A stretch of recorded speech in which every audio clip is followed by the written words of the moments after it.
Hello core engineering family. In this video we are going to discuss about the how to convert bar into PSI, that is pound per square inch, right? We know that bar and PSI is the unit of the pressure, right? Somewhere we use the PSI, somewhere we use the bar, but we should also know about the pressure conversion. That is very important as an engineer, right? So here we will discuss about the how to convert bar into the PSI, and here we will make the one Excel formula sheet. Okay, so like you do not need again and again to solve or to convert bar into the PSI. Here I have already made the one formula sheet where simply you could, this red one, simply you will have to put the value. If you know the value of the bar, so simply you have to put here, so you will find the that value in the PSI. Are you getting my point? What am I saying here? Let's suppose you have a hydrogen gas and that hydrogen gas is coming from the caustic plant at 3.5 bar.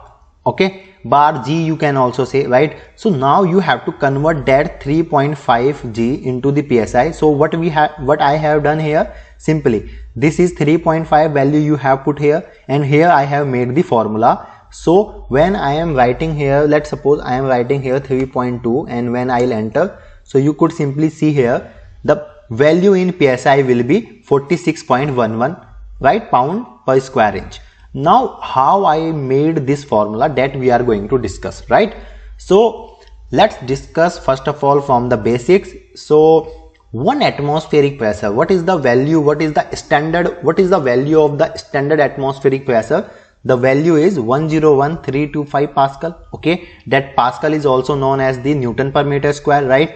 And we also discussed in our last videos that Pascal is a very small unit. Okay, that's why sometimes we use the kilopascal also, right? Megapascal also, and this unit is in Pascal. Now if I have to convert that unit into the bar, so how I'll convert? Simply 1.01325 bar means one atmospheric pressure is equal to 1.01325 bar. Are you getting my point? What am I saying? Okay, that is a very easy, and this is the standard. Now one atmospheric pressure is also equal to 14.6 psi, that is pound per square inch.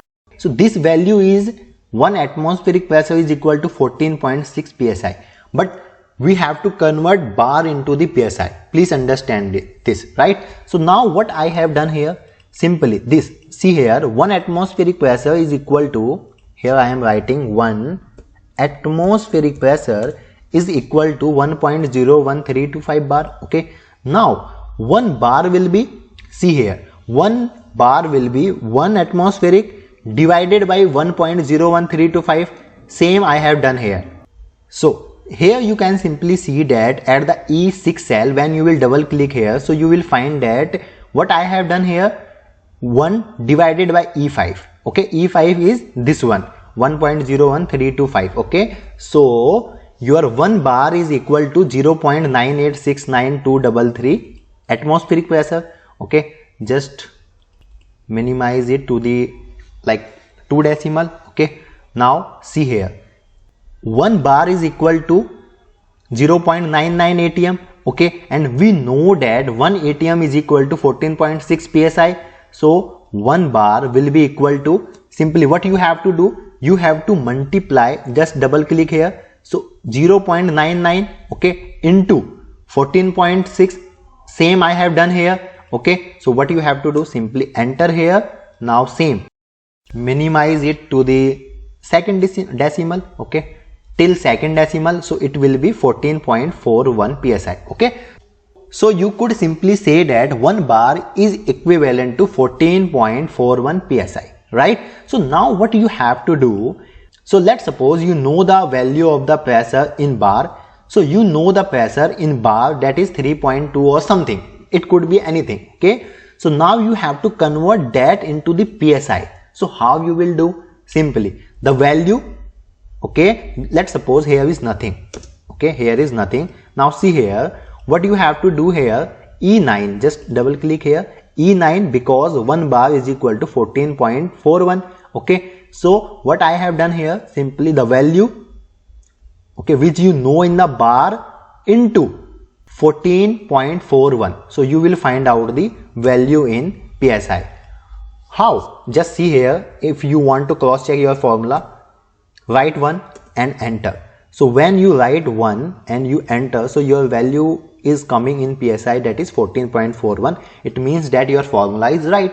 Now let's suppose you are getting 42.5 bar value, okay, that is 612.39 PSI. You could also cross check this with your Google converter, right? So that's how we make the formula, or we make the Excel formula sheet. It saves our time. Okay, let's suppose if you have to do the multiple calculations, so again and again you will not solve, or you must know this conversion. If you know this conversion, you could do. And here simply what you could do, you can simply put the value. Let's suppose here I am putting the value and I am getting the value in PSI. Same you could do with the other units as well, which we have discussed in our last videos as well. So I hope you understood about this video. I hope you got something new from this video. Now if you have any doubt in this video, please let me in the comments box. So that's all for the today's video. Thanks for watching. Till then, keep learning.